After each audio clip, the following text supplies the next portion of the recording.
I actually get started with this review, I do want to give a friend of mine a shout out. His name is Mark, and he recently picked this up for me. If you can see right here, this chain, it has K in it. Obviously, my nickname is Superfan K, K standing for King, which is based off of my name, yada, yada, yada. Most of you probably know the story by now. I don't have enough words for the gratitude that I have for getting this gift. I really appreciate it. Crazy thing is, just now while I'm reviewing this movie, no bullshit, I kind of low-key forgot what the title to this movie is. Is it I Never Knew What He Wanted?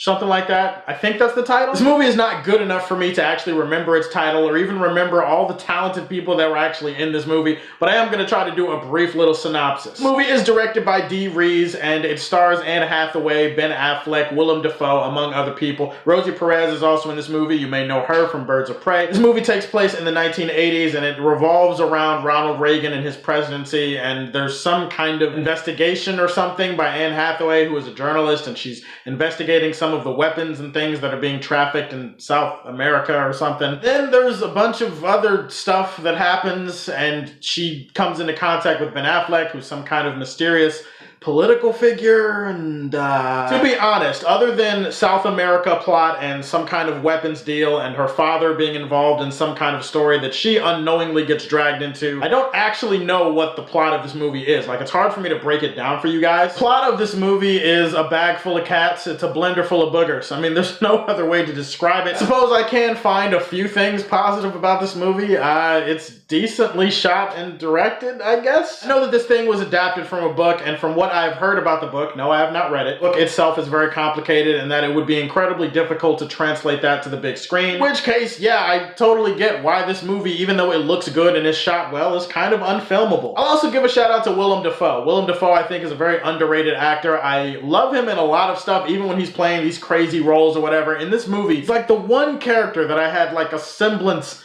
of something for. Like, you know, he's the one character that I was kind of like, I sort of care what happens to him. Bro, what was this movie? What happened? What was going on? Just what? Just, that's all I could think about watching this movie. Beginning, middle, end. Once I stopped watching it, I watched it on Netflix. I was just like, what? What is this thing? What was the plan? What were you trying to execute? What were you trying to pull off? Then it started transitioning into how. Like, how did this get made? How did you guys actually write this movie up and actually think that this would translate well to the screen? Like, how did it end up this bad with this talent involved? Certainly, I guess you could argue that maybe there's a good movie hidden somewhere under the convoluted storytelling of this movie. That's all it is just a good movie that's hidden by a really shitty movie. And unfortunately, the shitty movie is the one I'm probably going to spend more of my time talking about today. Holy shit! Talk about a movie that doesn't go from A to B. It goes from A to G, back to B, then it goes to E, then it goes to F, then it goes to Z, then it goes to H again, and then it goes to all over the place. It goes to L, M, N, and then it goes to Q, then it skips a few, then it goes back. It's like, whoa,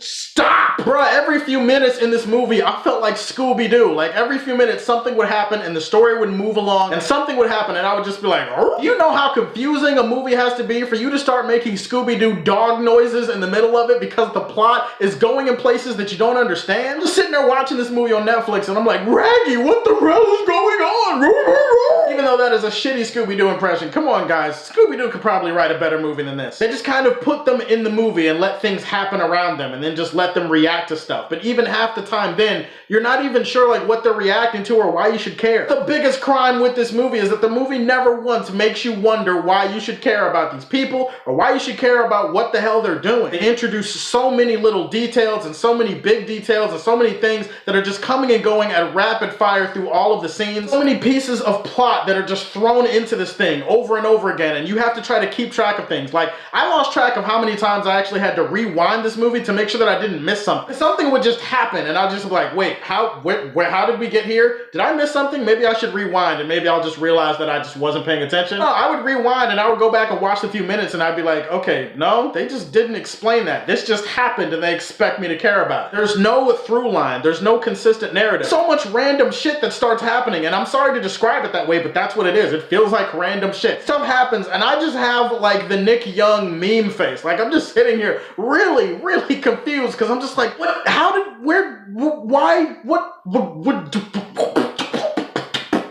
this movie makes you beatbox out of confusion. I felt like Dougie Fresh on coke watching this movie. As a story, there's nothing here. From a character standpoint, there's nothing here. If there is something here, the movie probably just skips over it and tries to introduce a bunch of other stuff that you don't care about. Bad decisions all around, good lord. I never knew what he wanted, or I never knew what it wanted. I don't know what the title for this movie is, but whatever. It gets Quest for Peace. It's a piece of shit. So tell me, what movie are you most looking forward to in March? I'm gonna be doing a box office video. Let me know what you're looking forward to. Like and subscribe to the Superfan Show. Let me know what you think about my new chain, and if you like what you see, tell me how you feel, and stay tuned to hear more from the Man of Steel.